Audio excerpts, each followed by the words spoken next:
Hi good friends, it's me again, Cheryl Marella, dan ini adalah Good Talk. Di episode kali ini gue ngobrol-ngobrol barengan sama Herjunot Ali seputar berbagi kultur. Dan yang menarik sekali, conversations ini memang akhirnya panjang ya. Podcastnya sendiri ini 1,5 jam. Kalau mau ditonton silahkan, mau didengerin via podcast juga bisa. Dan yang pasti kita ngebahas tentang 5 chapter yang ada di buku Berbagi Kultur nantinya. Gue gak akan panjang-panjang di opening, langsung dilihat aja atau langsung didengerin aja. Nah, tapi gue emang pengen banget nge-interview lo di sini sesuai sama topik-topiknya si buku lo itu nanti gitu kan. Which is di mana chapter satunya itu sangat berhubungan banget sama apa yang lagi kita jalanin sekarang. Uncertainty, right? Semuanya nggak ada yang pasti. The question is, how do you handle uncertainty, especially in times like these? Gimana caranya biar bisa lo tetap tenang, walaupun gue tahu pasti adalah one or two worries yang lewat gitu. But how do you keep it calm? Oke. Kalau gue nggak tahu ya. Setiap orang, kalau kita ngomongin masalah spiritual journey, setiap orang pasti punya turning point masing-masing, gitu kan. Ngomongin masalah spiritual journey itu, kebetulan gue ada di posisi di mana semakin gue dewasa, semakin gue mendekatkan diri sama Tuhan, banyak mimpi-mimpi yang akhirnya gue redefine lagi seperti apa. Dan gue berhenti pada kalimat ini yang diucapkan sama salah satu tokoh di Islam, itu ada namanya Umar bin Khattab. Dan gue selalu pegang phrase ini, bahwa hati gue tenang ketika gue tahu apa yang melewatkan gue itu emang gak buat gue. Dan apa yang buat gue, itu tidak akan mungkin melewatkan gue. So, that's it. Basically, yang orang-orang tuh suka selalu bilang kayak, tenang aja, Bo, kalau jodoh mah gak kemana, gitu kan. Kurang lebih, that kind of saying, gitu. Kalau punya lo, whatever that is, yang gak akan ngelewatin lo, jadi don't worry about a thing, gitu kan. Ya. Itu adalah suatu phrase yang paling gampang diterjemahkan di seluruh bahasa manapun ya. Maksudnya kayak, mau lo muslim, mau lo bukan muslim, mau siapapun lu gitu, itu selalu gampang banget untuk diterjemahkan. Dan gue ngerasa kayak, ya kalau disingkat di Inggrisnya, if it meant to be, it will be, that's it. Dan ketika kita ngomongin masalah uncertainty, kenapa itu topik yang pertama kali gue angkat di dalam buku gue, karena itu topik yang paling seksi ya, Cheryl. Yes, topik yang paling seksi banget gitu, uncertainty. Gila loh, nggak ada, gue ajak ngobrol 5-6 orang, sampai 7 orang bahkan untuk narasumber buku gue gitu. Ada, pertama gue ajak ngobrol di Lestari, ada Ika Natasa, ada Wingky Wiryawan, ada Leonardo Sabrata, ada Luna Maya, ada Indra Brasko, Mona Ratuliu, nanti juga bakal kerjasama sama Daniel gitu. Kenapa gue ajak orang-orang itu ngobrol, dan gue ngomongnya mereka tuh bukan expert di dalam kehidupan, tapi kayak gue bilang kayak teman-teman yang asik gue ajak ngobrol gitu. Kenapa? Karena dalam topik kehidupan itu gue selalu katakan sama mereka kan khawatir kan kayaknya apa gue cocok ya untuk ngomongin hal ini gitu. Apa yang orang lihat tentang expertise gue, kira-kira asik nggak kalau gue ngomong tentang topik uncertainty atau validation atau eksistensi atau competition atau relationship. Terus gue yakinkan mereka dengan bilang bahwa kayak yang, you know what, siapa sih yang expert dalam kehidupan? Nggak ada lagi. That's true. Nggak ada expert dalam kehidupan. Orang, maksudnya, sekarang ketika gue ajak lu ngobrol, Cheryl ya, ketika gue nanya sama lo kayak, Cheryl, gimana caranya menjadi penyiar yang asik, gimana caranya ngebuat audiens tertarik sama kita, basi, man, gitu. Mungkin lo udah ada topik-topik yang banyak banget yang udah lo sampein di internet, dan orang bisa baca itu, gitu kan ya.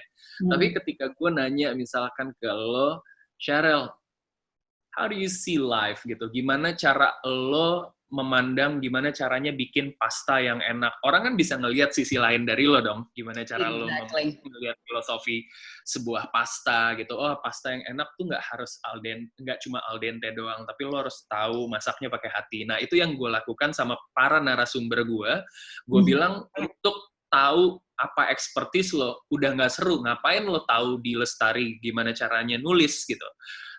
Pasti udah ada ribuan artikel yang ada di situ. Tapi kalau kita tahu uncertainty dari versi di Lestari, itu adalah suatu hal yang menarik banget. Dan gue ngerasa kayak gini, ngomongin masalah uncertainty. Uncertainty itu lu pikir lu tahu ketika lu udah umur 38 atau 35, when you're reaching your adulthood, gitu, lo pikir lu udah tahu semuanya. Ternyata enggak, men. Kita nih, saat ini gua, itu kita tuh dengan uncertainty kita masing-masing, dan itu akan terus tetap ada. Dan gue pengen semua orang tahu bahwa kayak yang, you know what, life, there's no finish line about life. Unless you know tomorrow you're gonna be dead. Yeah. Right?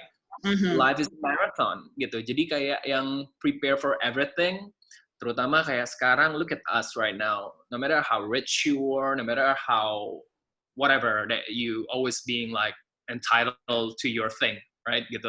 Look at us right now. Gitu. Kita semua sama. Kita nggak bisa ngapa-ngapain.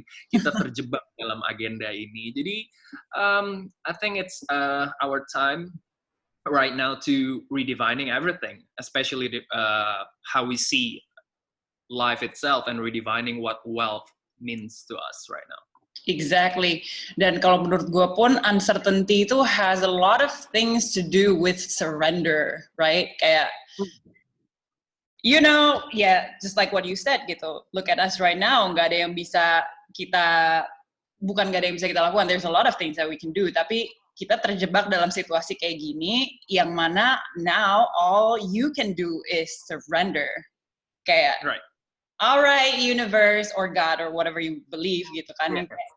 Now, I'm just gonna put my faith on you, whatever it is, that everything is gonna go well because I'm always protected, because I'm always safe, because I deserve it. Gitu. We all deserve it sih, bukan cuma kita aja, tapi semua. What I want listenernya kita juga ini untuk tahu adalah each and every one of you deserves to be happy, to have it all.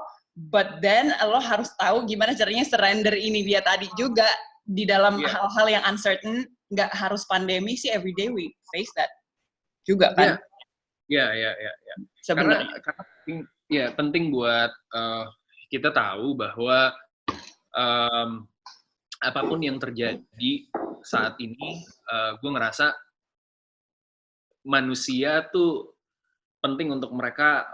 Ada dua hal yang paling penting dalam hidup manusia, menurut gue lupa ini siapa yang ngomong, tapi gue ambil kata-kata ini dari seseorang yang pernah ngomong hal ini gitu.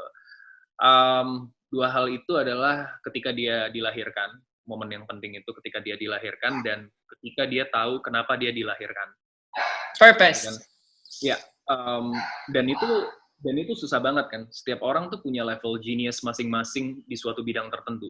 Tapi untuk menemukan purpose dan menemukan kenapa lo ada di dunia ini, even misalkan sehancur apapun lo ngerasa hidup lo gitu, lo ngerasa kayak yang wah hidup gue bakal susah banget nih, enggak, lo pasti menjadi inspirasi, kalau nggak untuk 1.000 orang, untuk 1 orang paling nggak, dan pasti ada orang-orang yang look up to you gitu kan. Nah, dalam masa yang uncertain kayak begini, penting buat lu untuk tahu, yang kayak lo bilang tadi, surrender atau berserah diri, untuk tahu jalan hidup lo dan purpose lo itu tuh ngapain sebenarnya di dunia ini, ya kan? Dan menurut gue itu penting sekali untuk lo memiliki budaya dalam diri lo. Yang pertama, critical thinking, yang harus lo asah terus, ya kan?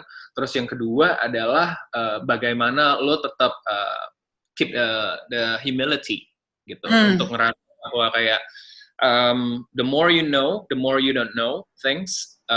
Jadi lo tetap terus bisa guard yourself, karena menurut gue ketika lo ngerasa lo udah terlalu pintar, lo udah terlalu hebat, atau lo udah terlalu kayak wah kayak gue udah prepare sama semuanya, besok tiba-tiba itu lo nggak punya lagi, dan lo nggak punya spiritual journey yang baik, dan lo kemudian nggak percaya dengan keadaan, lo bisa gila. Jadi that way. That is so true, and that reminds me of my story sebenarnya sedikit. I'll share it a little bit to you. Yeah, sure. Kemarin gue sempat pas waktu gue ngobrol sama Daniel ini sempat kebahas quotes you need to train yourself to let go of all the things you fear to lose. So Right. basically pada saat lo udah nggak takut kehilangan hal itu lagi, you're fearless, right? Lo bisa memasuki dunia ini dengan gaya apapun juga, lo nggak takut lagi orang mau mikir apa tentang lo, and the sky and the bright. Which gue pernah ngalamin itu di tahun 2014 akhir. Waktu itu gue siaran di Jak FM, terus habis itu sama di Kompas TV. And then there's this huge unhappiness within me yang mana gue ngerasa yang kayak okay, ini semua sih kalau career wise it's good. I get to live where I want to live, gue bisa kesini kesana, but then there's like this huge void gitu loh yang kayak gue nggak ngerti lagi sih mesti isi sama apa lagi ya ini ya gitu, kayak relationship, nah didn't make me happy, whatever else gitu, nah didn't make me happy either. Akhirnya gue decide untuk kebetulan waktu itu pas gue bilang sama bos gue di Jak FM, you know what guys, I'm resigning. Setelah gue siaran kayaknya waktu itu 8 apa 9 tahun gitu gue siaran, terus yang kayak gue cabut ya, mereka semua yang kayak what the hell are you gonna do, kayak what are you gonna do. Sama yang di Kompas juga gue bilang kayak gue nggak tahu sih, tapi kayaknya gue mau spiritual journey aja deh somewhere gitu, ke negara manapun gue masih belum tahu. Akhirnya si Jaknya ini malahan you know like pasti jalan suka kebuka ya buat lo ya, dan mereka akhirnya malah bilang gini, ya udah gimana kalau lo jadi kayak stringernya kita pas kebetulan lagi ada kerjasama sama USAID, lo kita kirim ke New York, terus lo bisa pakai visa media, you live there for a year, dan lo nulis buat kita kayak bikin konten lah buat kita basically di sana. I'm like, dude, yes, why not gitu. Okay, I'll go. Tapi pun pas gue udah sampai di sana, akhirnya kontrak itu pun berakhir, tapi gue tetap decide untuk stay di sana. Dan di situ gue benar-benar ngalamin yang namanya semua image yang selama ini gue taruh gitu ya, gue yang penyiar lah, gue yang presenter lah, gue yang nulis lah, gue yang apa, and then it became nothing di negara orang yang don't give a shit about who I am at all. Yeah. Dan di situ gue harus jadi bartender lah, gue harus jadi kasir lah, and then the ego plays a huge part. Yang kayak gue kayak oh my god, kok gue what am I doing? Tapi justru pada saat dilatih itu terus yang akhirnya kayak oh bukan ego sih yang harusnya gue ladenin melulu, tapi kayak find who you are, kayak esensi dari lo apa sih, terlepas dari semua hal yang ditempelin selalu sama kita. Which brings me to the second question, validation, right? Itu dia tadi semua yang gue pikir adalah gue pikir gue harus divalidasi sama semua orang dengan cara itu. Kalau buat lo sendiri, how do you validate yourself today? Me, it's simple ya.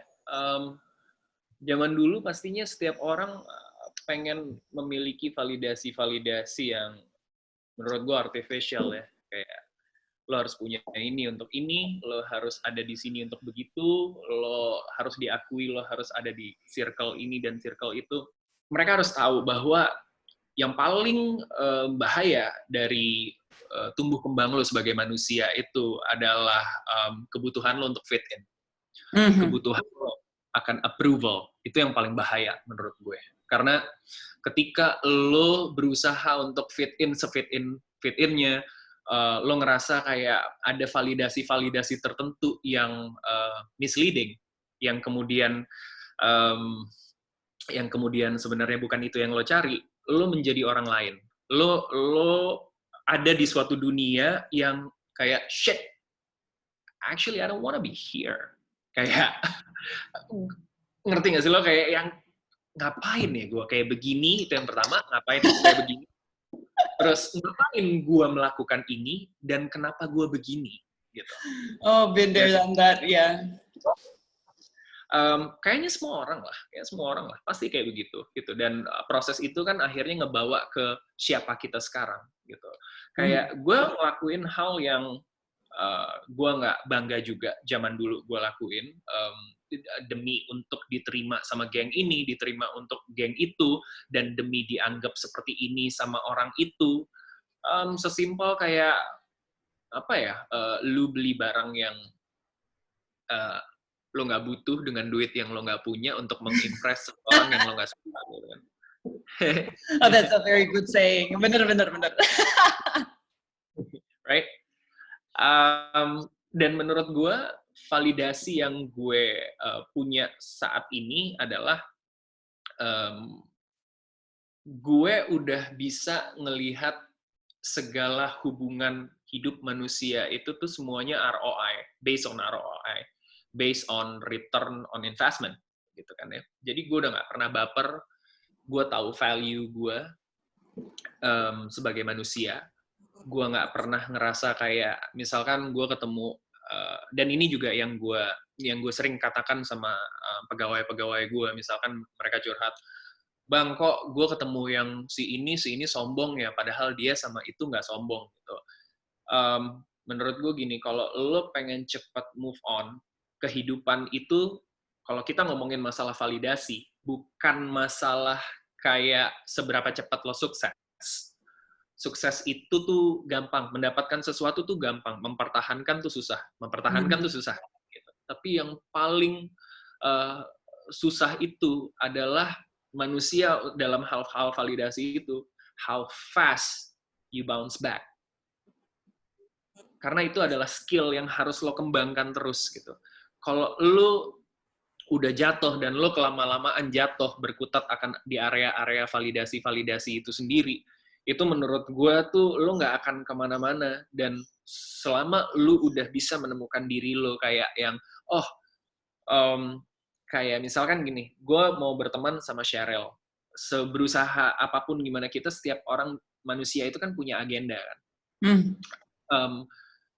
Ada sesuatu dari gue yang kemudian barang gue yang Cheryl mau beli. Ngerti nggak? That's why kita melakukan Zoom ini sekarang. Dan gue juga punya agenda tertentu untuk kayak, barangnya Cheryl, gue juga bisa beli. Kita ketemu di ROI yang sama. Ngerti nggak? Yeah. Nah, ketika lo ada orang yang sombong sama lo, ada orang yang nggak nganggap lo, tapi dia nganggap orang lain, simple, man. Simple. Bukan karena lo nggak keren, bukan karena lo nggak worth it. Karena worth it-nya lo mungkin worth it untuk orang lain, tapi nggak buat dia. Gitu kan. Maka itu, banyak kan ketika lo udah something, nanti orang itu akan ngelihat. Jadi gue selalu bilang sama orang, udahlah, santai aja. Kalau dia emang belum ngelihat lo, mungkin bisnis kalian belum nyambung. Tapi ketika lo ada di sebuah bisnis yang sama, nanti lo udah keren, lo udah dia lihat, wah kayaknya gue pengen deh temenan sama dia. Percaya sama gue, men. Waktu lo miskin, semua orang ngejauhin. Ketika lo kaya, semua orang ngaku saudara. Ketika lo udah bisa memahami validasi manusia, needs manusia tuh simple.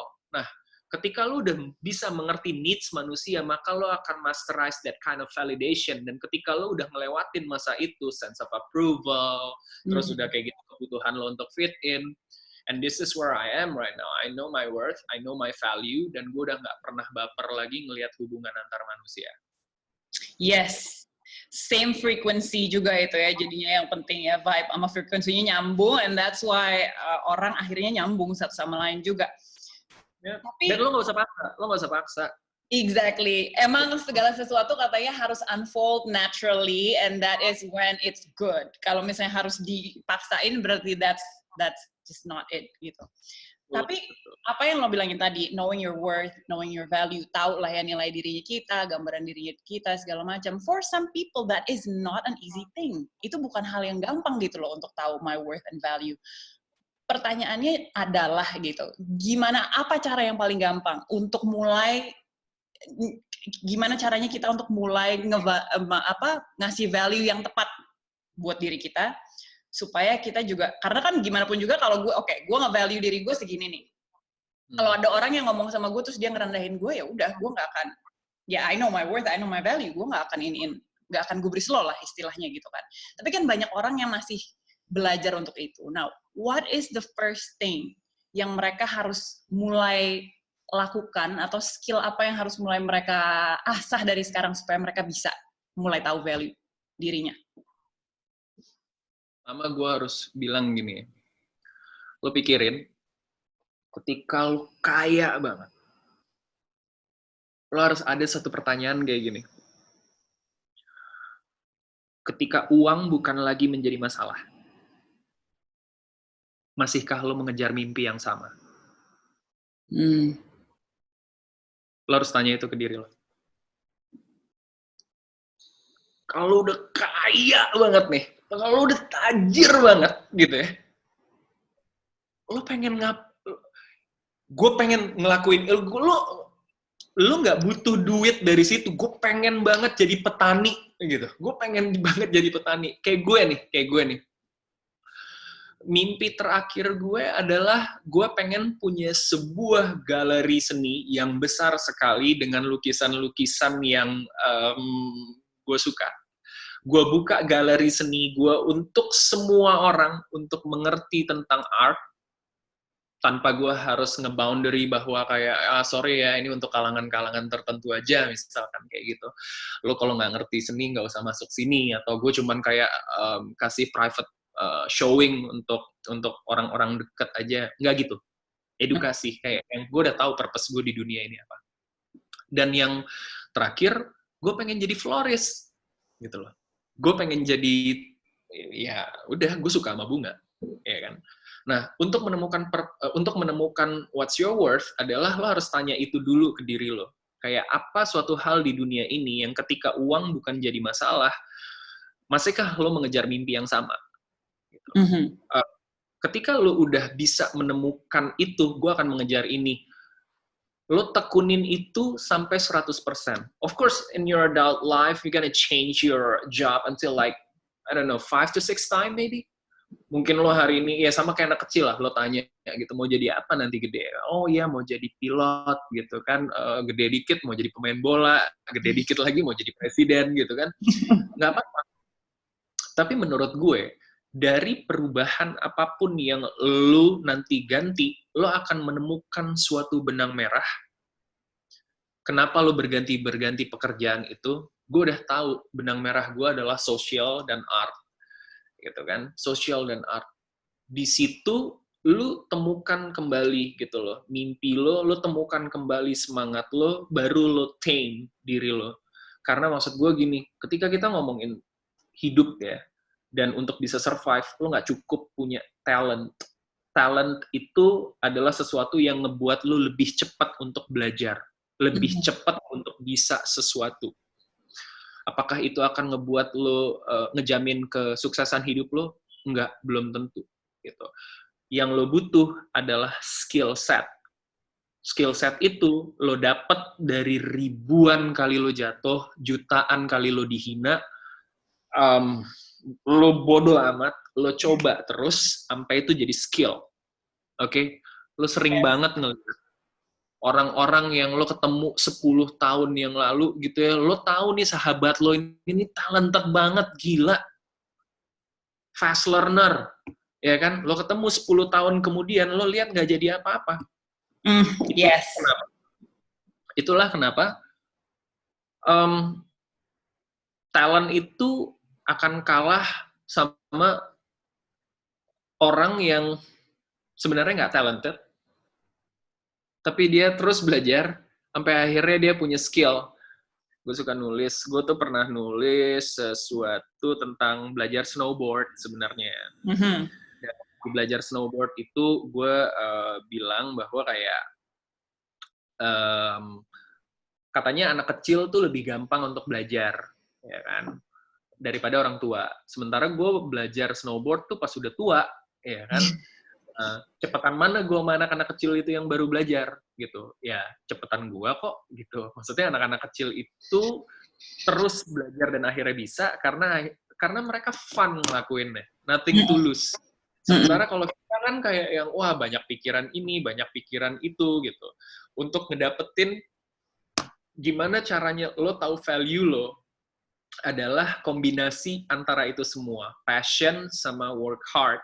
Gitu. Akhirnya lo nanti dengan sendirinya akan di-value sama orang. Lo nggak boleh marah akan validasi yang belum lo dapet. Misalkan kayak, gue kok nggak di sini sih? Gue kok nggak di situ sih? Kok si ini sih yang lebih dipilih? Kok si ini sih yang lebih itu segala macam? You know what, man? You're gonna deserve it. You're gonna get it when you deserve it. That's it. Itu di dunia manapun. Lo mau bikin bisnis tukang pijet kayak, lo mau buka warteg kayak, lo mau jadi penyiar kayak, lo mau jadi pemain film kayak, kalau barang lo bagus, skill set lo bener, lo akan menang dimanapun, lo akan menang di area manapun gitu. Tapi lo jangan pernah memaksakan suatu validasi yang emang lo belum dapet itu as if kayak dunia tidak adil. Man, there's no such thing as a fairness in this world. Yes, victim mentality lah ya, jangan victim mentality juga gitu. Like Iya, gitu. Which also brings us to the next chapter. Pada saat kita tervalidasi, pada saat orang misalnya mulai tahu skill set kita, apa segala macam, eksistensi kita juga di industri whatever that is yang kita mau jadi dilihat lah sama orang gitu. Tapi itu juga salah satu apa yang dikepinginin sama manusia kan. Lo pengen eksis. I'm not saying it as in general kita harus jadi orang yang eksis di mana-mana aja ada acara ini terus gue eksis, not that, tapi eksistensi diri kita di mana pada saat kita ada di satu tempat either you make an impact atau whatever it is, karya lo dan sebagainya itu eksis dan diakuin juga sama orang. Tapi kalau buat lo sendiri eksistensi itu apa? Ya, sebelumnya mungkin kalau misalkan ini masih berguna, tadi phrase-nya namanya masih hard work beats talent and talent doesn't work hard. Right, yeah. Anyway, kalau menurut gue ngomongin eksistensi sekarang itu tuh lebih kepada ke area itu sih ya, sense of material possession. I see. Hal-hal kepemilikan akan sesuatu. Ngomongin masalah eksistensi sama validasi itu sebenarnya kayak kakak adik mereka, gitu kan ya. Itu sebenarnya akan ngikut sendiri. Dan gue pernah nulis sesuatu dan ini merupakan sebuah artikel yang sungguh sangat digemari sama viewers gue. Gue bilang bahwa gue nulis sesuatu tentang the game of vanity gitu, kayak gue bilang tuh Instagram tuh adalah medium kesombongan terbesar dunia saat ini gitu kan ya. Kayak lu dengan segala agenda lo foto makanan lo foto lo lagi liburan kemana, lo foto jam lo apa, lo foto tas lo seperti mana, lo ngelihat OOTD lo kayak apa, gitu kan ya. Dan di artikel itu gue nulis sesuatu tentang hal yang kayak, gue nggak cuma ngomong kayak yang, lo nggak boleh sombong, ntar lo dosa. Gue nggak nulis kayak gitu, karena itu adalah suatu hal ya elah. Kayak semua orang juga tahu kalau lo sombong nggak boleh, gitu kan. Gue bilang gini,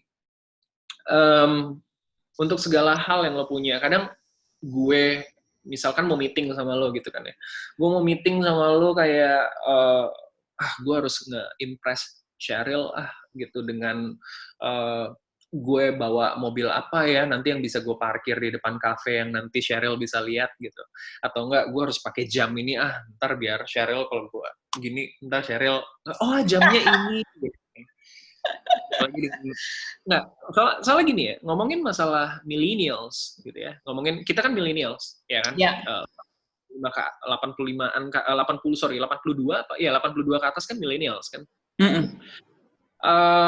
Millennials nowadays, they tend to have like their instant gratification gitu kan ya, secepat mungkin gitu. Apa yang bisa secara cepat orang bisa memandang gue dan secara instan gue bisa mendapatkan itu adalah surface, pastinya likes, ya kan. Mereka tuh sungguh sangat kayak yang semakin gue di likes di post gue akan semakin bangga, ya kan.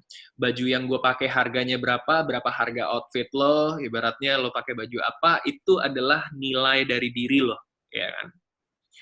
Nah, gue intrigue dalam sebuah pertanyaan eksistensi. Kalau gue ngelihatnya kayak gini nih. Bayangkan lo meeting penting dengan seseorang yang kayak lo ngerasa ini bakal menjadi pivot karir lo. Gitu. Bayangkan lo meeting dengan mereka tanpa segala atribut yang fana itu. Lo masih pede, atau enggak? Oh, that's so good. Lo masih pede atau enggak? Gitu. Ya. Lo masih pede atau enggak? Bayangkan. Gitu. Karena kalau enggak, berarti ada yang salah sama diri lo. Yes. Ada yang salah sama diri lo. Kemudian gue taruh itu fotonya Bill Gates sama si Mark Zuckerberg, ya kan? Caption di foto itu sih gue sengaja tulis ya, $146 billion in one picture, and you don't see not even one single Gucci belt in that picture, gitu kan? Nah, untuk segala hal yang lu measure sebagai eksistensi diri lo dalam sense of kepemilikan gitu, terutama materi pemilikan. Gue nganggapnya kita nih berlomba-lomba untuk mendapatkan itu semua gitu. Kita berlomba-lomba untuk kayak yang, wah gue pengen beli mobil terkeren untuk mengimpress orang itu. Gue butuh rumah termewah untuk bisa measure strata sosial gue. Gue kalau ketemu Cheryl harus pakai baju yang keren banget biar dia nganggep gue. Apakah itu lo mau dinilai dari situ? Atau sebenarnya kalau lu punya otak yang brilian, itu ngalahin berlian manapun di dunia ini kan. Because like the best jewelry is your brain. Yes. Oh my God, that is so good. Again. I mean, ya soalnya kalau kayak kita ngomong kayak begini, gitu kan, kayak lo kan nggak pengen denger, lo kan nggak pengen gue ngomong kayak, Cheryl, lo liat deh, ini jam gue, ini harganya 800 juta loh, gitu. Bodoh amat. Terus kenapa gitu? Terus kenapa gitu? Iba, lu punya mobil apa? Ferrari, BMW, Lamborghini. Kalau meeting kan nggak lu bawa masuk ke dalam meja juga, gitu loh kayak, ya kan? Lu meeting dari dalam mobil gitu. Yo, Cheryl, what's up, man? Yeah, what's up? Nggak gitu juga. Nggak gitu juga. Dan lo tahu kenapa gue berbagi kultur? Sebenarnya panjang ya. Kita, ya kalau lo emang happy, gue bisa ngejelasin. Kenapa gue bikin berbagi kultur adalah, apa sih kultur? Kultur tuh, gue nggak tahu ya, maksudnya lo kapan terakhir ke Jakarta? Lo udah for good banget di Bali ya? Gue udah for good banget sih di Bali, tapi kadang-kadang masih suka ada kerjaan. Kalau ada kerjaan, gue tetap ke Jakarta for that. And then kalau udah selesai balik, gue terakhir ke Jakarta tuh Januari. Oh gitu. Ya, gue nggak tahu ya di mana lo hangout di Bali. Gue yakin di Bali juga punya side sendiri kayak di Jakarta sih, kayak ada banget. Ya kan, ada party. Canggu kalau di sini. Lo anak Canggu atau anak Seminyak atau lo anak Kobokan, kayak gitu. Gue gitu kan. Beda lo anak Kute kan beda gitu kan. Beda ceritanya. Ya, pasti ada ada ininya sendiri lah, tempat-tempatnya sendiri. Nah, culture di Jakarta itu dianggap menjadi suatu hal yang kayak yang okay, this is culture gitu. This is gaul gitu. Kayak yang lo unculture banget anaknya gitu. Itu berarti lo tuh nggak gaul banget anaknya gitu kan. Gue sedih karena gue ngerasa wah, kok kultur itu dijadikan suatu kata-kata yang mendeskripsikan hal yang sungguh sangat sempit. Kayak culture itu artinya, lo ngedengerin musik yang bagus gitu. Culture itu artinya lo pakai barang mewah yang kayak nggak setiap orang bisa dapat gitu. Padahal sebenarnya menurut gua, kultur itu adalah way of thinking. Way of thinking. Nah, ketika kita ngomongin way of thinking, yang gue sedih sekarang dengan milenial yang membutuhkan as soon as possible that kind of instant gratification, is like they copy their hero, siapapun itu yang mereka jadikan hero-nya. Kayak yang, gue mau copy nih rapper ini, atau gue mau copy penyanyi ini, gue mau copy designer ini gitu. Mereka copy surface-nya, surface only. Ya kan, surface only. Mereka beli barang yang mereka pakai gitu. Mereka pakai topi yang mereka pakai, bling-bling yang mereka pakai untuk dinilai kayak, ih gila gayanya mirip banget sama Travis Scott, atau enggak gila gayanya mirip banget sama Virgil Abloh, atau enggak gila Kanye West banget nih orang, atau siapapun lah yang mereka pengen diri mereka disamakan. Mereka carut-marut tuh kan gitu. Ya idola mereka cocok pakai itu gitu. Nah, lu kayak ngerti gak sih? Lu jatuhnya kayak mau ngelenong. Gitu. Kayak lu kadang lu pernah lah pasti dalam hidup lu, bahkan banyak banget yang lu ngeliat, lu mau kemana sih Tong gitu. Kayak, lu mau kemana? Ngerti gak sih? Lu mau kemana sih Tong? Gitu. Lu mau kemana gitu. Karena yang mereka copy adalah surface-nya. Yang mereka copy adalah cover-nya. Gitu kan. Padahal mereka nggak tahu idola-idola mereka itu kayak Anna Wintour, terus Travis Scott, Kanye West, atau siapapun lah yang diidolai oleh anak-anak muda zaman sekarang, yang mereka copy lagunya, yang mereka copy attitude-nya doang gitu. Kayak yang ibaratnya anak-anak sekarang gitu kan ya, pakai barang-barang yang mereka not even juga beli pakai uang mereka sendiri, mungkin pakai uang bapak ibunya, atau mereka beli karena mereka puasa sebulan untuk beli barang yang harganya 5 juta tapi masih utang sana sini. Dan gitu, it's very our society banget kan kayak begitu kan. Atau KW ya. Atau KW, ya kan.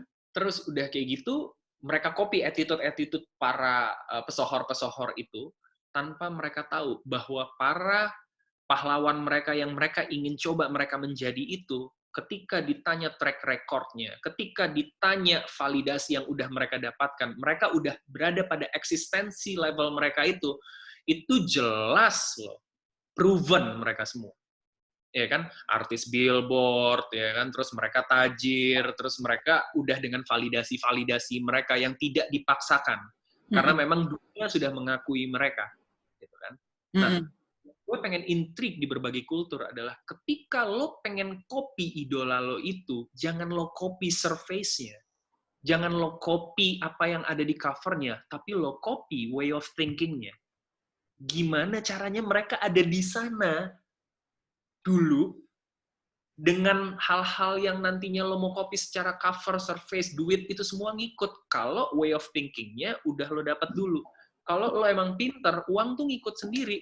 Nanti kalau lo udah punya uang beneran, baru deh tuh lo beli deh tuh barang-barang itu. Dan itu akan worth it. Dan jangan lupa, ketika lo nanti udah ada di posisi itu semua, lo udah mampu, man, percaya deh sama gue, lo mampu nih ya, beli jam harga kayak 400 bahkan 1 miliar. Ketika lo emang mampu beli jam itu, paling lo juga kayak yang, enggak, mungkin lo nggak bakal beli itu. Iya. Nah, itu adalah salah satu alasan gue untuk bikin berbagi kultur, salah satu aja. And itu adalah salah satunya juga kenapa gue bikin podcast Good Talk ini, dan gue selalu nginterviewin juga orang-orang yang mana menurut gue way of thinking mereka nih bisa loh di-share ke orang-orang yang akhirnya mungkin bisa mengaplikasikan itu juga kehidupan mereka sehari-hari. And that's why I talk to you, that's why I talk to Dan, because I also know kalian punya value-value kayak gitu yang mana kayak you went through dari MTV VJ Hunt tahun 2004 ya? 2004 to this day, how many years was that? Gitu. Ditotalin, you have to learn the industry, the business, di-reject, dibilang enggak, dibilang apa, segala macam. Punya relationship di depan umum, putus, bla bla bla, being in front of media, and the sampai akhirnya lo punya this mindset, right? Kan nggak langsung lo lahir terus you have this, because kita semua nyari. That's why I wanted to share. That's why yang dengerin gue pengen banget mereka untuk mulai pelajarin itu juga. Yeah. Right, happy to share. Tapi kocak banget sih. Asli. Okay, moving on to competition. Right. Gue sering banget ditanyain sama orang, terutama yang mau masuk ke media, industri media gitu ya, media entertainment lah gitu-gitu.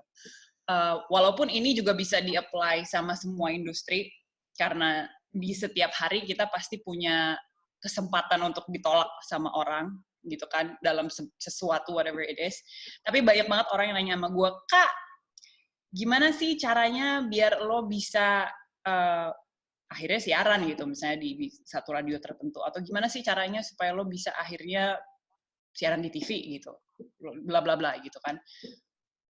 Yang selalu gue, karena mereka selalu bilang, banyak banget soalnya orang yang lebih bagus daripada gue, Kak. Gimana caranya gue bisa? Nah, Gue pengen tahu kalau lo ditanya hal itu, what are you gonna answer? Kalau menurut gue sih, lo harus ngedefine dulu hal kayak what is nothing gitu kan. What is nothing? Gue banyak banget yang lebih bagus daripada gue. Gue bukan apa-apa. Gue kan nothing gitu. Sementara dia kan udah dari ajang ini, ajang itu gitu. Dia ininya banyak, ininya apa, ini segala macam gitu. Lo harus define dulu gitu. Diri lo tuh kayak nothing lo tuh sampai sejauh mana. Menurut gue, ketika lo punya 2 tangan yang lengkap, mata yang bisa ngelihat, anggota tubuh lo tuh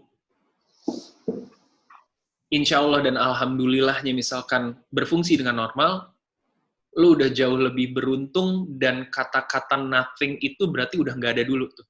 Karena kompetitor lo punya waktu yang sama untuk doing their craftsmanship. Misalkan kayak, let's say, penyiar ya, kompetitor yang lo anggap keren itu punya waktu yang sama dengan lo, ya kan, secara 24 jam, punya badan yang lengkap sama juga kayak lo, dan lo harus tahu bahwa yang lo adu itu adalah skill set, ya kan. Gue kalau misalkan ngomongin masalah aktor, aduh, yang ganteng di Indonesia ini nih banyak banget aktornya gitu. Ngerti gak sih lo? Susah lo kalau misalkan mau bilang bahwa kayak, Junot, kenapa gue harus pakai lo? Karena gue paling keren di Indonesia. Keren itu measurement-nya apa? Ya kan, yang ngomong lo keren siapa? Mak lo gitu. Ya iyalah lo ngomong lo keren. Iya kan? Lo ngomong lo ganteng siapa? Gitu. Nah, tapi ketika lo ingin berkompetisi dulu, lo harus temukan bahwa lo harus menang dulu di mindset. Pertama, menurut gue. Ketika lo udah kalah sebelum berperang, udah, lo mau sekeren apa juga nggak bakal muncul itu pada saat di fieldnya, gitu kan? Itu nggak akan muncul. Ngomongin masalah kompetisi itu kan gila men ya, ini agak-agak panjang dan luas, tapi gue mencoba mengelaborate-nya secara linear dari 1 sampai 10 gitu. Yang pertama lo harus menang di mindset lo dulu, gitu. Karena percaya atau enggak, gitu. Orang yang punya mindset yang baik, lo pasti nemuin lah kenapa A-class student itu akan working buat C-class student, gitu. Itu kan ngomongin masalah mindset, ya kan? Ngomongin masalah strategi hidup, ya kan? Lo nggak akan bisa di-define sama seseorang bahwa udah deh lo nggak usah ikut ajang itu, lo nggak bakal bisa karena menurut gue lo nggak bagus siaran gitu. Emang lo bego gitu. Kalau lo punya mindset yang bener, lo nggak akan denger itu gitu loh. Lo nggak akan denger itu. Tapi kalau mindset lo emang udah culun, mau sebagus apapun lo bersiaran, orang banyak ngedukung lo, tapi lo biarkan virus itu ngerusak otak lo untuk kayaknya gue nggak bakal menang deh kalau gue ikut situ, atau gue bakal di-reject deh dari Trax FM, udah lo nggak akan bisa compete. Itu dulu, nomor 1 mindset lo harus benerin dulu, define nothing lo tuh seperti apa, define kekurangan lo tuh seperti apa, apakah itu benar kekurangan, atau lo cuma buat-buat aja, itu yang pertama. Terus, yang kedua, ngomongin masalah millennials ya, mereka tuh kadang, gue sungguh sangat bukan kesian sih ya, kayak gue sungguh sangat pengen banget orang-orang tuh untuk segera tahu sebenarnya apa passion mereka dan apa yang bisa divalidasi dari passion mereka, karena jangan sampai yang paling gue khawatir adalah lo dengan skill set seperti itu, tapi lo tanding di pertandingan yang salah, gitu. Misalkan lo pemain bulu tangkis, tapi lo tanding di kolam berenang. Ngerti maksud gue ya? Yes, ya kan? Banget. Lo perenang, tapi lo bertanding di lapangan sepak bola. Gitu. Yes. Ya pantas lo gak bakal menang, gitu. Bukan karena lo gak bisa, bukan karena lo gak mampu, bukan karena lo bodoh, gitu. Tapi lo salah kolam gitu. Lo salah kolam. Dalam berkompetisi itu lo nggak boleh salah kolam. Ya kan? Itu dulu, mindset bener, ya kan? Terus kemudian lo tahu, gitu. Lo tahu kayak, wah ini nih kolam gue, gitu. Gue akan bertanding di kolam renang. Itu yang kedua, ya kan? Terus yang ketiga adalah lo gunain seluruh energi lo untuk bertanding di saat yang emang bener-bener ajangnya gitu. Kayak sekarang tuh gue ngerasa gini nih, millennial nowadays, you know what? I don't mind with people who actually opinionated ya. Kayak I always like respect. I'm so open about things. But millennial nowadays tend to be like they're so entitled to their opinion, okay? But they're not entitled to the facts. Kayak ngomongin itu tadi, kayak yang gue begini, gue keren, apa segala macam. Sorry. Lo udah ngapain dalam hidup lo? Yang nge-copy surface itu ya, yang nge-copy surface itu, yang pengen banget jadi rapper, lo udah ngapain dalam hidup lo? Gue udah nyoba nyanyi bro, gitu. Iya, Travis Scott sih jelas, artis Billboard. Lo nyanyi lo sampai mana? Diam, terus udah kayak gitu, ngomong, bodo amat, yang penting gue keren. Lah, nggak gitu. Nggak gitu. Ya kan? Terus dia ngomong, I think, capek, gitu kayak yang, I think. Hari gini tuh orang tuh kebanyakan I think, gitu. Iya. Mereka tuh pengen banget kayak untuk nyoba divalidasi, untuk nyoba berkompetisi di suatu hal yang sebenarnya nggak penting. Debat kusir, debat Twitter, debat Instagram, debat lah. Lo ngerti kan? Aduh, oh my God. Tell me about it. Banyak lah yang di debat-debat. Dan ini Indonesia. Yes. Banyak yang di debat-debat. Ya kan? Banyak yang di debat-debat. Padahal sebenarnya ketika lo pengen menyelesaikan masalah, lo nggak cuma recognizing the problem. Kita harus banyak problem solver di Indonesia ini. Itu aja belum bisa jadi doer lo. Ngerti nggak lo? Iya. Yeah. Ketika kita ngomongin masalah critical thinking di Indonesia banyak, tapi nyampe-nya di batas nyinyir doang ya. Di batas nyinyir doang ya, kayak ngokritik, wah, I think. itu the best sih. It is so true. Kayak kalau lo baca, aduh ya ampun, apa sih? Tapi ya kan? Lo scroll deh, lo scroll Twitter gitu kayak yang, aduh apaan sih? Kayak, dan gak ada solusi at the end of the pembahasan ini, and then what? Ya. Belum jadi doers lo ya, kayak Cheryl, lo nggak perlu takut ide lo di copy sama orang, nggak perlu takut, lo ngomong aja, karena tau nggak lo apa? Nggak ada yang bisa nge-copy eksekusi lo, nggak akan ada yang bisa eksekusi lo. That is so true, bener. Gue setuju banget sama itu. Iya. Yeah. Gimana caranya mengcopy eksekusi orang? Mungkin zaman dulu tuh ya kayak Facebook itu kan kayak bukan suatu hal yang baru, udah ada Friendster, udah ada MySpace, udah ada apa, ya kan gitu. Tapi gimana caranya lo mau mengeksekusi orang, copy eksekusi orang itu nggak bakal bisa. Nah maksud gue adalah gini loh. Ketika lo ngomongin masalah entitlement gitu ya, I think gini, tapi lo nggak di backup sama validasi yang udah lo, bukan validasi yang lo paksa ya, bukan kayak self proclaim ya, tapi memang kayak apa sih, ya data lo tuh udah proven gitu loh, kayak gue sih punya apa sih phrase di dalam diri gue yang selalu gue pegang gitu, I'm gonna work my ass so hard until I don't have to introduce myself anymore. Yes. Kayak, Yes. Ngerti gak sih lo? Karena ketika gue kayak yang, lo gak tau gue, gitu, I think, ya capek, gitu. Capek bro, capek. Nah, iya kan, di level kita, itu tuh masih ada di area-area tertentu. Ketika lo berkompetisi di area itu, semua jadi jagoan di Twitter. Semua tuh jadi jagoan di Twitter. Keren, pinter Indonesia, bright banget. Ngerti kan lo? Ngerti banget. Lo tanya itu anak-anak gaul di Bali, lo tanya anak-anak rapper gaul keren-keren, anak-anak gaul di Jakarta, lo tanya, sudahkah mereka berkompetisi di dalam dunia nyata? Apa yang udah lo lakuin dalam hidup lo? Bisa jawab nggak mereka? Lu udah ngelakuin apa dalam hidup lo? Yang penting gue keren. Ngerti nggak? Itu kompetisi nggak penting. Kompetisi nggak penting. Yang pengen gue cut dari bangsa ini, gitu loh. Karena apa? Kompetisi itu dari lahir lo udah berkompetisi. Berjuta-juta sperma yang masuk ke dalam ovarium nyokap lo, yang menang cuma satu. Lo udah compete di situ.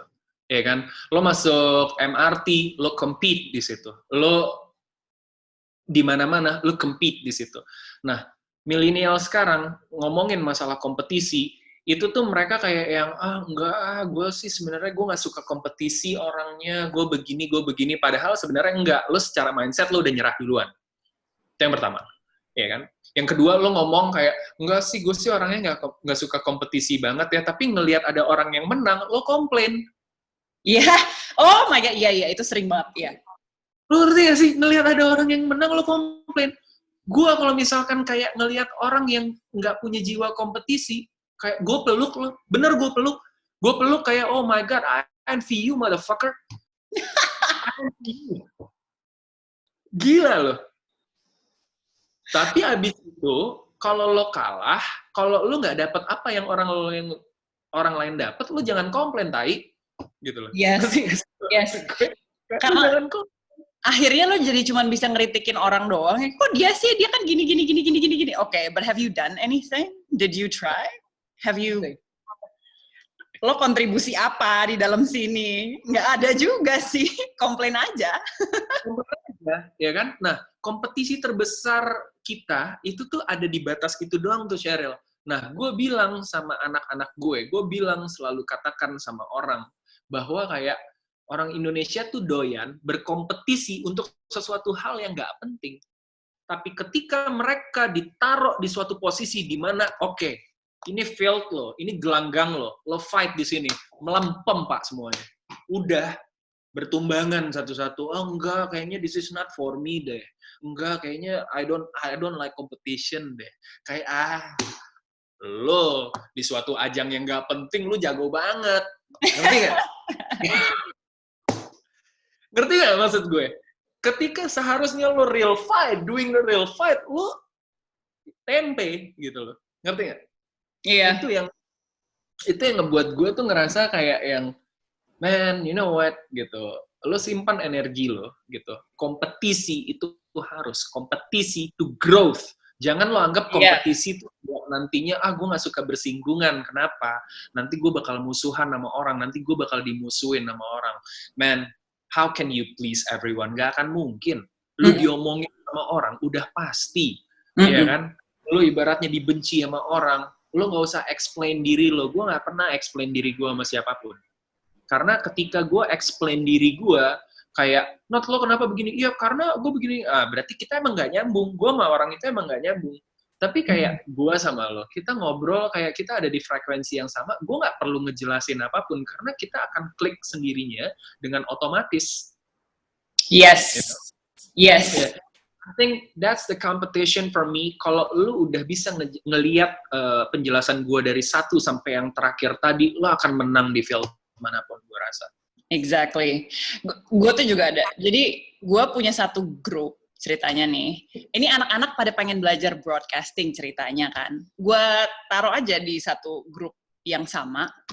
Setiap hari gue buka Q&A sama mereka. Kayak pagi-pagi gitu. Kayak 10 pertanyaan, ayo kasih ke gue jawab semuanya. Free. I don't charge anything whatsoever. Ada beberapa temen gue yang pas denger itu yang kayak, lo gila ya? Kok lo kasih kayak gitu gratis gini.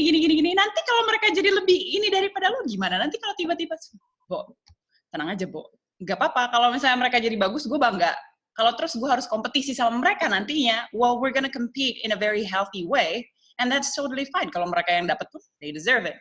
Kalau gue yang dapet, I deserve it. And that's fine by me, gitu. Tapi kayak emang berbagi sesuatu sih buat gue kayak skill set or whatever, pada saat lo emang udah you know how to validate yourself dan lo juga udah tahu kayak whatever, lo nggak dengan senang hati you're gonna share everything. Nggak apa-apa nih, gratis gue kasih buat lo. It's fine. Percaya, gue percaya banget sih. Gue percaya banget. Karena lo nggak perlu khawatir untuk kayak gitu ya. Dan satu hal lagi ya, kayak you know what, kita ngomongin masalah competition ya. Gue nggak ngomong kayak begini karena gue nggak ngelakuin itu. Cause like it's gonna be bullshit. Yeah. Kalau gue ngelakuin dan gue ngomong hal ini dan lo bisa lihat buktinya, itu akan jadi wisdom, ya kan? Tidak hanya jadi knowledge doang. Gitu. Kenapa gue bisa ngomong kayak gini? Dan kenapa gue bilang sama lo kayak, lo nggak perlu khawatir, man. Kayak, sekarang gini, gue nggak percaya, oh, entertainment itu digantikan. It's bullshit. Entertainment itu cuma punya waktu 5 tahun. It's bullshit. Entertainment itu lo akan kalah sama talent-talent baru. It's bullshit. BS. Everything BS. Sekarang gini, lo lihat di Amerika misalkan, kalau ini di dunia aktor ya, ada Zac Efron misalkan gitu, ada Robert Pattinson ya kan, ada Timothy yang baru tuh yang rambutnya gondrong ya kan, terus udah kayak gitu ada siapa gitu, bintang-bintang baru di Amerika, fresh apa segala macam. But how you wanna replace Brad Pitt? Gimana caranya Johnny Depp? Gimana caranya gantiin Leo DiCaprio? Nggak bisa.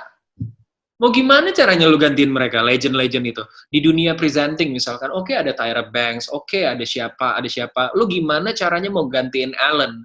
Gimana caranya lu mau gantiin Oprah? Nggak bakal bisa. Lo tuh adalah hal yang terbaik yang terjadi buat diri lo dan nggak akan pernah ada yang bisa copy.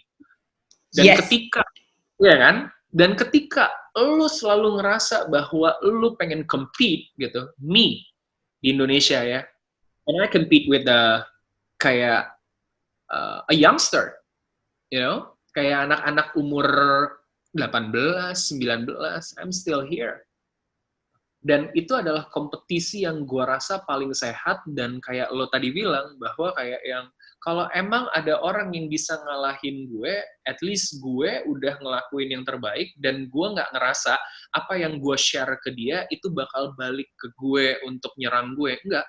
Dan itu akan menjadi kompetisi yang sungguh sangat baik sekali, baik untuk perkembangan dia, dan baik juga untuk lo, bener dong? Baik juga untuk gue.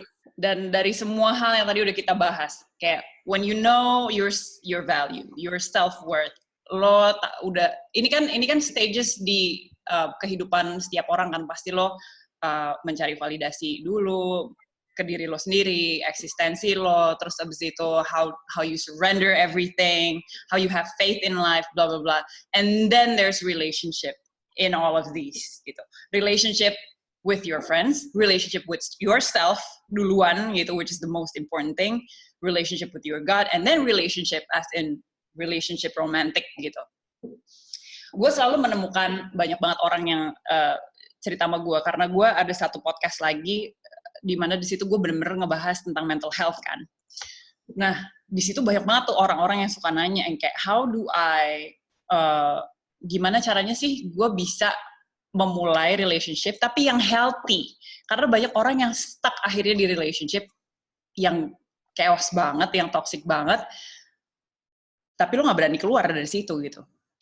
For you, menurut lo gimana caranya? Bukan menurut lo sih, apa yang lo yakini hal ini akan memupuk a healthy relationship that you want, that you deserve?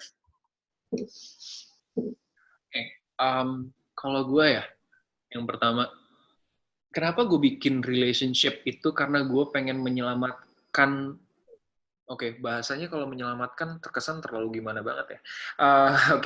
Gue pengen membuka another point of view buat orang lain untuk bisa ngelihat relationship dalam cara yang berbeda, nggak dari apa yang mereka tahu tentang itu aja, gitu kan.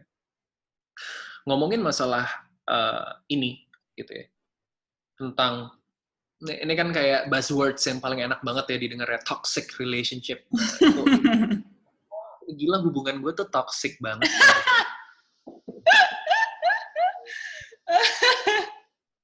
Toxic gitu. Gue tuh pengen ngebuat orang tuh ngerasa nomor satu dulu deh, ya kan. Ketika kita berhubungan itu bagaimana cara memupuk hubungan yang sehat. itu standar lah, semua orang tahu lo harus punya visi yang sama, lo harus bisa komunikasi dengan baik, ya kan? Lo harus begini begitu, udahlah, lo udah tahu itu semuanya. Tapi ada satu hal yang orang jarang banget tahu tentang hal ini, dan gue pengen orang lain tahu bagaimana caranya untuk memulai sebuah hubungan yang baik. Yang pertama dan yang paling penting adalah sebelum lo belajar mencintai orang lain, lo harus mencintai diri lo sendiri dulu. Itu yang pertama. Dan itu berangkat dari situ tuh semuanya akan jauh lebih mudah. Karena apa?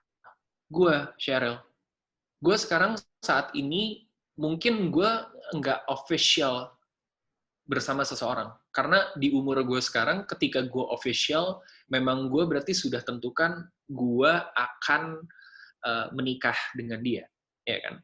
Kalau sekarang gue cuma pengen pacaran lagi, gue kayak yang, aduh, nggak usah. Yeah. Gue pacaran tuh, maaf ya kalau gue ya, buat lo bego, buat lo kayak lucu gitu. Buat lo lucu gitu. Lo jadi orang yang lucu, bukan mau pacaran doang. Tapi kalau misalkan lo nikah, lo punya higher purpose gitu. Yes. Lo nggak ngurusin ke-BM-an orang lain, lo nggak ngurusin keribetan orang lain, ya kan? Tapi lo punya higher purpose untuk lo mencintai orang ini karena lo mencintai Tuhan, ya kan? Karena lo mencintai suatu saat nanti keturunan lo yang punya harapan untuk memperbaiki bangsa ini, misalkan lo kan punya higher purpose gitu kan.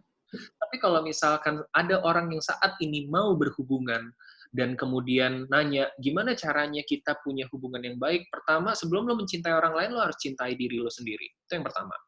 Oke? Terus, kalau gue sekarang, misalkan pun gitu, gue menikah, gitu ya, gue cuma tanya satu sama dia, lo udah bahagia belum sama diri lo? Ini banyak orang tahu tentang, oh ya komunikasinya harus baik, oh ya ini, lo harus bisa mendengar, menjadi pendengar yang baik, apa, lo udah temukan itu semua. Lu udah temukan itu semua di internet, di seluruh buku, relationship manapun, gitu. Tapi jarang yang menjelaskan hal ini secara detail. Bahwa sungguh sangat egois ketika lu mempertaruhkan kebahagiaan diri lu sama orang lain, sama pasangan lu. Bahwa kayak ada suatu phrase kayak, you should make me happy. Ngerti nggak? It will never gonna happen. Karena lo memang harus bisa membahagiakan diri lo dulu, juga, kalau enggak lo akan demand terus kan dari orang lain, kayak lo harus gini, and then yang satu pasti akan ngerasa suffocated, like what the hell dude, kenapa gue melulu, can you be happy for once? Karena orang yang kayak gitu pasti kan nggak akan penuh-penuh kan, lo pasti akan minta terus gitu. Lo udah selesai belum sama insecurity lo? Lo udah accept belum diri lo? Ngerti nggak? Lo udah segala sesuatu di dunia ini nih sebagai hal yang, oke, gue nggak nyalain ya orang-orang yang suka sama hal-hal yang terlalu artificial, kayak ya, blonde hair, like liburan kemana, bling-bling, atau kayak menurut gue, kehidupan bahagia itu adalah rumah mewah, liburan 2 kali dalam setahun, ke negara-negara Eropa dan Balkan dan sekitarnya, dan ketika gue ke LA atau New York, gue tinggal di Tribeca atau di Soho belanjanya atau di mana segala macam gitu. Ketika lo udah nggak ngeliat itu semua sebagai suatu hal yang lo butuhkan, which is itu nggak salah ya, Kalau lo punya mimpi ke arah sana, gue dukung. As long as you're happy, gue dukung. Tapi ketika lo udah nggak ngeliat hal-hal itu menjadi base kebahagiaan lo, oh ayo kita ke jenjang selanjutnya. Ayo kita ngobrol gitu. What's your vision in the next 10 years? Kayak lo nggak bisa bilang bahwa, ini kita nggak ngomong masalah laki-laki atau perempuan.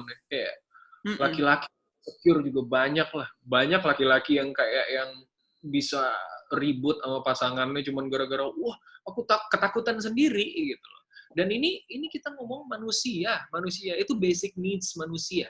Gitu. Dan mudah-mudahan dengan the good shot, terus udah kayak gitu, mudah-mudahan dengan berbagi kultur, mereka punya banyak punya banyak slap di muka yang mereka bisa tahu dari pembicaraan ini. Gitu. So standar gini deh, gue tanya, lo ngerti nggak arti dari makna kata I love you itu apa? Love itu, ini yang buat yang dengar nih, love itu, lo baru tahu arti kata love itu pada saat sebenarnya lo udah nggak punya love itu terhadap orang. Lo baru tahu arti kata makna love itu apa. Yeah, karena ketika baru pertama kali nih ketemu sama lo gitu, wah secepat mungkin, terserah deh agenda gue mau apa ya, I love you Cheryl, I love you, wah let's go to bed. Oke, itu agenda paling standar lah, let's go to bed, oke, gitu, I love you, oke. Terus udah kayak gitu lo ketahuan selingkuh, no, I love you, me with that woman nothing, I love you. Itu agenda, banyak agenda lah. Iya. Lo baru tahu arti kata cinta itu apa saat lo udah nggak punya alasan lagi untuk mencintai orang itu, baru lo tahu arti kata cinta itu apa. Saat lo udah nggak punya alasan lagi untuk mencintai pasangan lo dan lo tetap memilih untuk mencintai dia karena lo tahu dari 0 sampai 100 sampai saat ini dia ada di samping lo. Padahal saat ini lo lagi sama selingkuhan, lo lagi kayak cinta-cintaannya. Ngerti gak sih lo? Dan lo tetap untuk kayak, fuck you, selingkuhan, gue harus sama istri gue. Itu cinta sebenarnya. Itu love.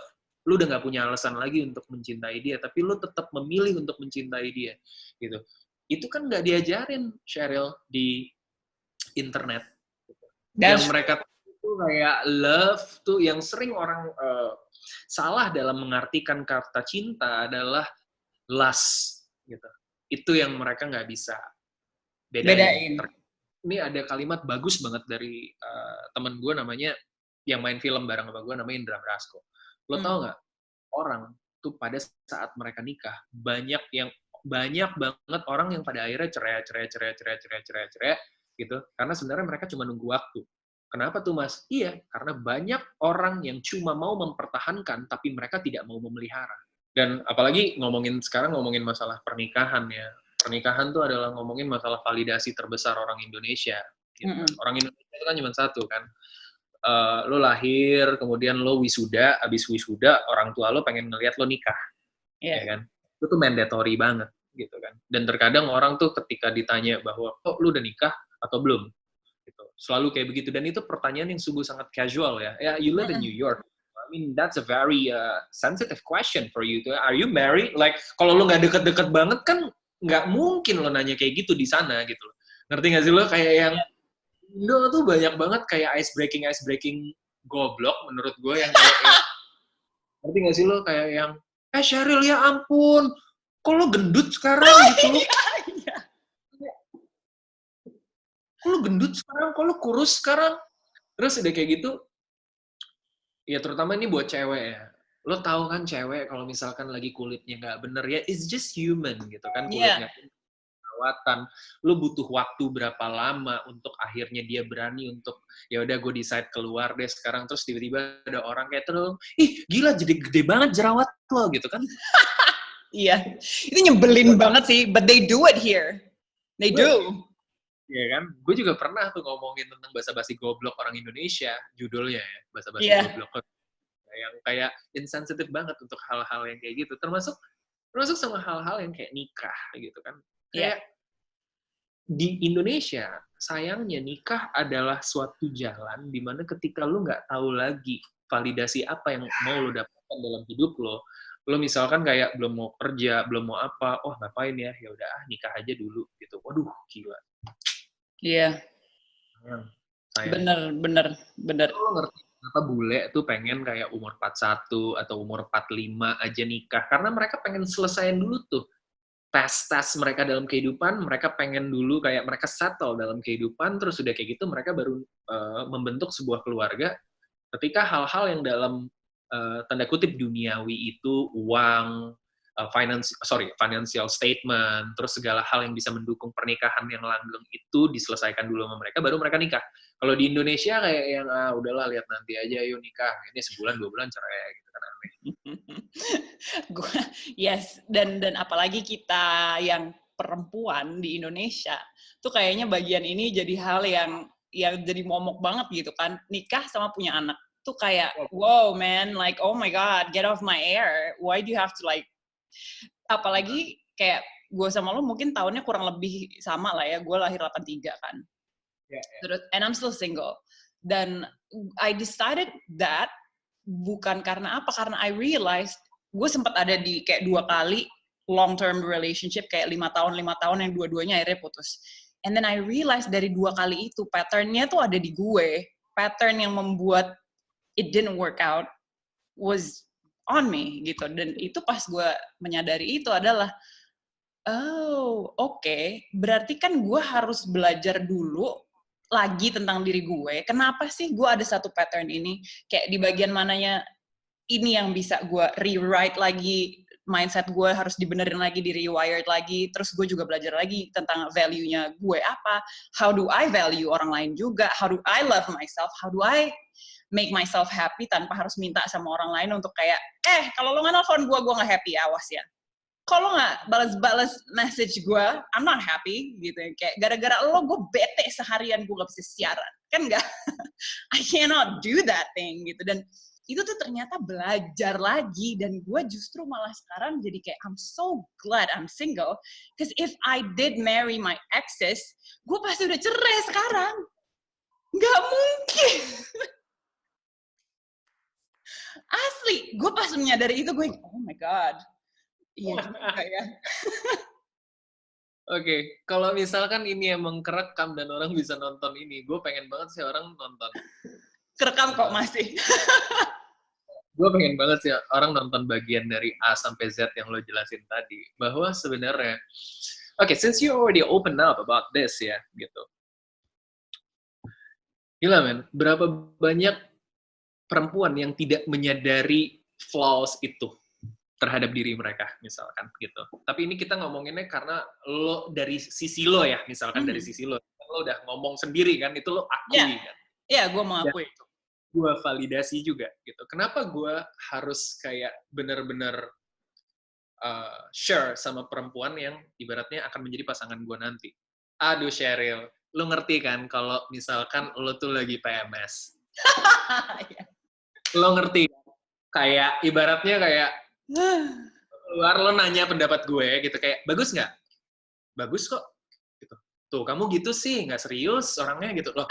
Apa? Nggak apanya? Maksudnya kayak apanya? Aku udah bilang bagus. Iya nggak. Perhatiin detail dong gitu. Bagus nggak?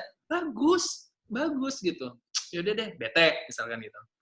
Terus ada dong momen dimana kayak lo tuh cuma pengen curhat. Terus abis lo curhat, lu cuma pengen didengerin doang, ya kan? Lu cuma pengen didengerin doang. Dan ketika lu pengen didengerin doang, dan ada kalanya lu cuma pengen berantem doang. Ngerti nggak sih? Kayak, lo ngerasa dong ada kalanya kayak, nggak apa-apa, aku pengen berantem aja. Fight, let's fight. Gitu kayak, oh my God. Ngomongin perempuan tuh kayak gue tuh ngerasa gue punya part itu soalnya gitu loh, ngerti nggak? Gue tuh Libra, I'm a Libra gitu. Leo. Like, Leo and Libra. Gue ngerasa kayak dan juga Leo kan. Iya. Gue tuh punya teman dekat yang Leo dan kita bisa ngomong hal-hal yang deep lah tentang kehidupan gitu. Dan soalnya kalau Leo kan mereka nggak menghindari hal-hal yang bukan pintar ya, maksudnya hal-hal yang dianggap orang tuh ngerasa kayak aduh ngejelimet banget sih ini pembicaraannya. Both of us tuh suka sama hal-hal yang kayak begitu. Yeah. Karena pembicaraan kayak gini nggak untuk setiap orang. Exactly. Ini kita ngomong nih masalah ini ya, gue angkat suatu topik, gue nonton di YouTube. Ada 3 divorce attorney terbaik di New York yang ngomong bahwa kayak yang gini nih, hal-hal yang harus lo hindari sebelum lo menikah. 3 divorce attorney terbaik di New York ini, di YouTube kok ada itu, lo search aja, nanti gue lupa keywordnya apa. Mereka ngomong gitu, kayak, there's no such thing as like, perbedaan itu indah. Nggak ada. Nggak ada, gitu. Seberusaha mungkin lo harus samain semuanya, gitu. Makin sama, makin bagus, gitu. Karena orang yang cerai, itu tuh masalahnya itu doang. Cuman itu A, B, C, D, E.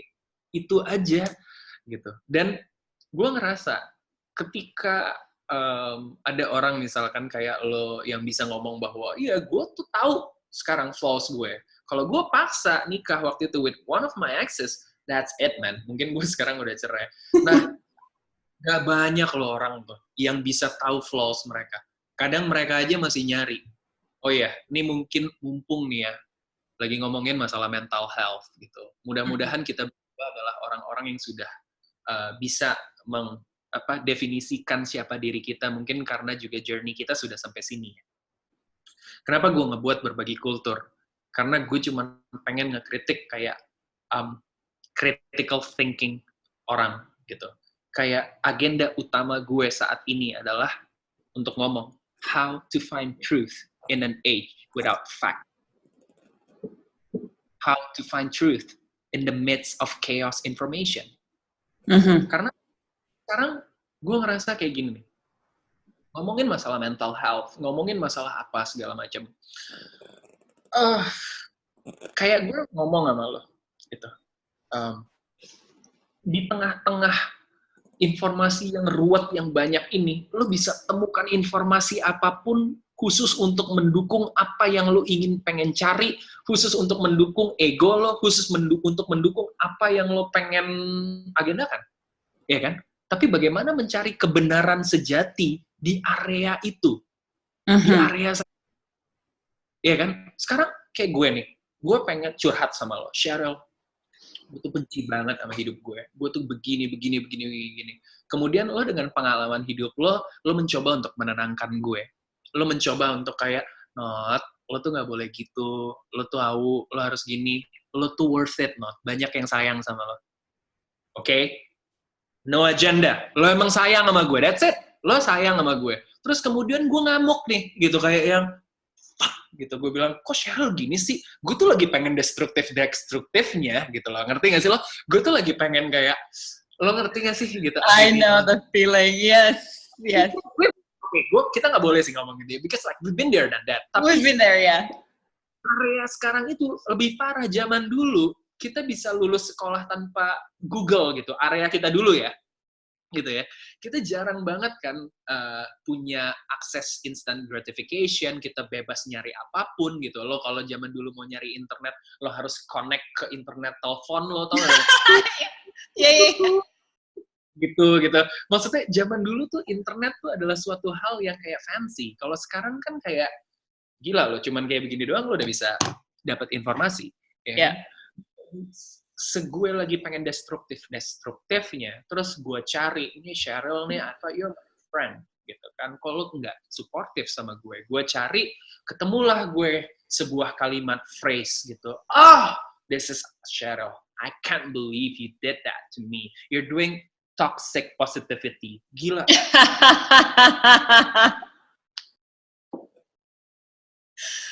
Oh my god. Gila ya, toxic positivity. Atau ada hal lain yang kayak misalkan sesuai kayak begini ya.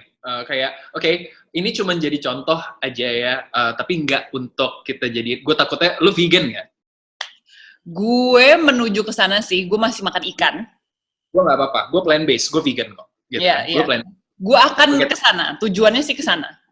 Tapi lucunya ya, ini gue bukannya ngomongin ini untuk mendiskreditkan mereka, tapi ini sebagai contoh aja, kayak misalkan gitu, gue ngomong kalau kayak Cheryl, what's your favorite food? Terus lo bilang, I like burger and ayam goreng, gitu. Karena gue tahu apa yang pengen gue arahkan ke sana, gue langsung akan men-intrigue dengan pertanyaan selanjutnya kayak, by the time you saying like you like ayam goreng sama burger gitu, kayak it means like you supporting animal cruelty. Iya. I live in Bali. Orang pada ini itu tuh udah kayak apa di sini? Udah kayak agama di sini. Ngerti kan lo maksud gue?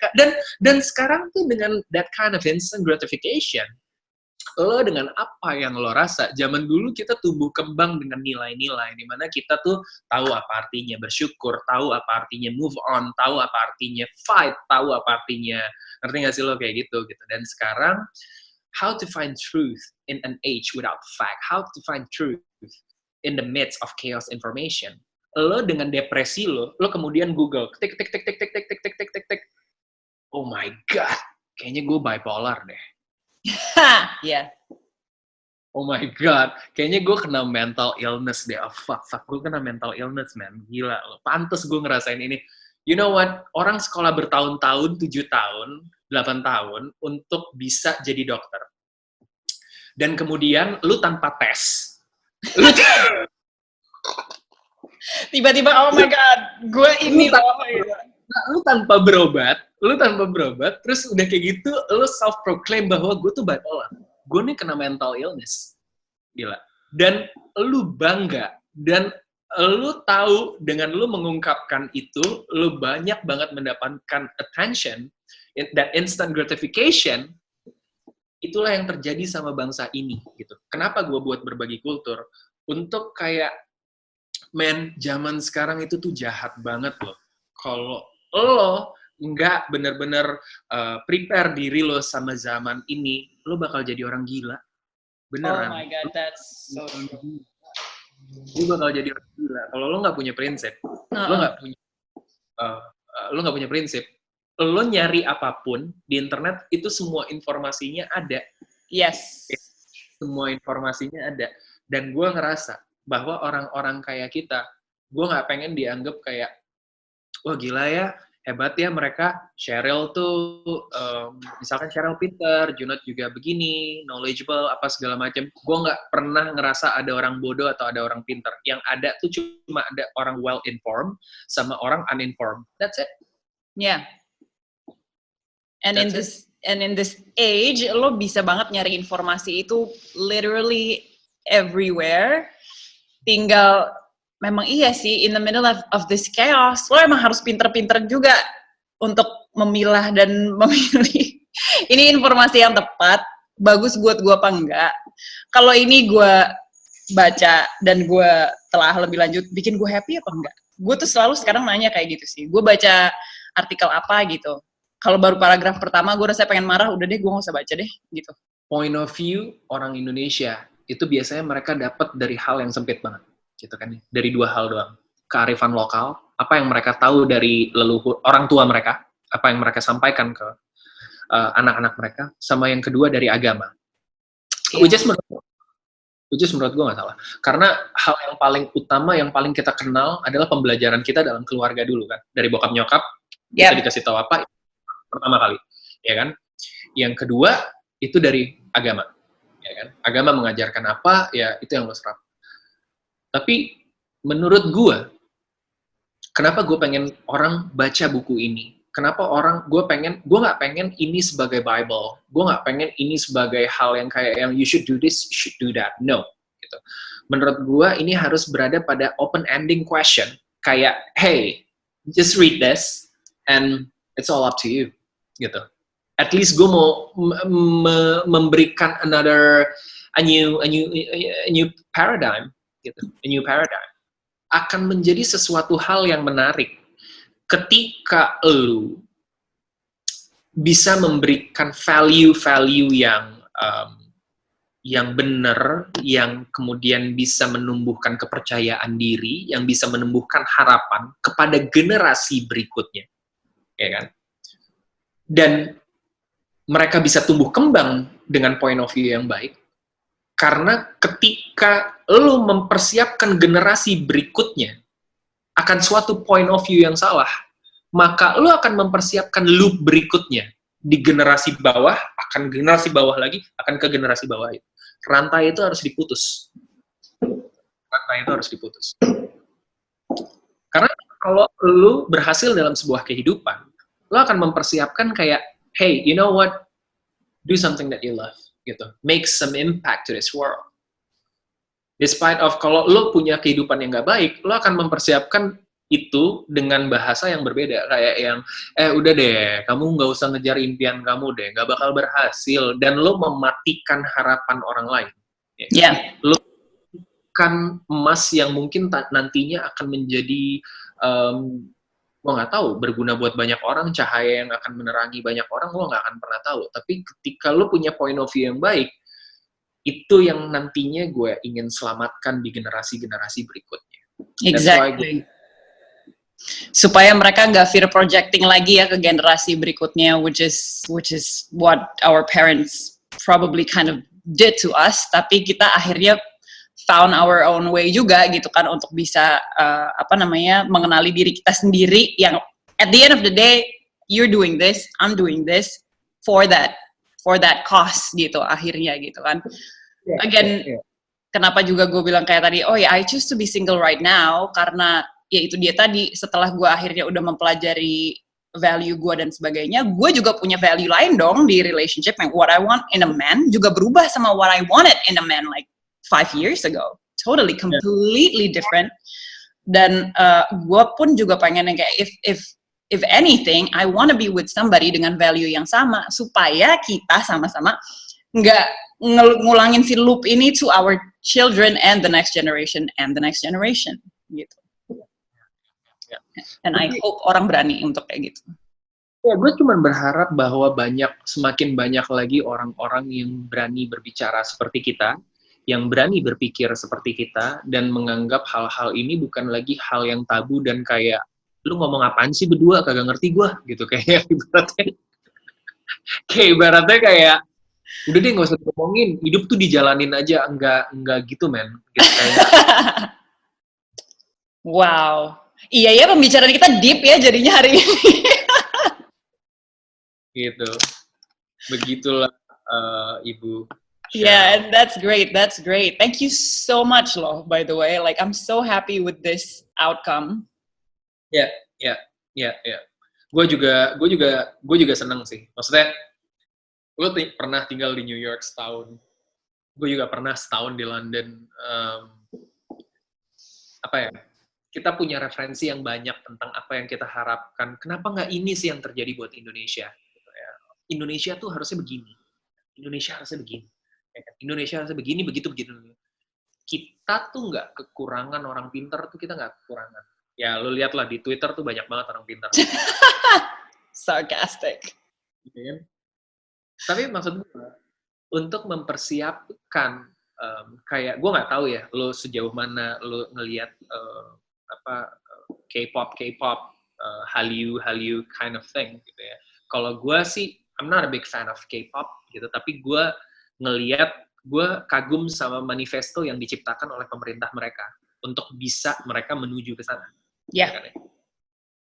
Dan itu kan manifesto, gerakannya harus terarah, terukur, terarah, bersama, ya kan? Untuk bisa kita ada di Indonesia yang kita inginkan, itu kan nggak akan semudah ngebalik telapak tangan. Lo ngerti nggak sih?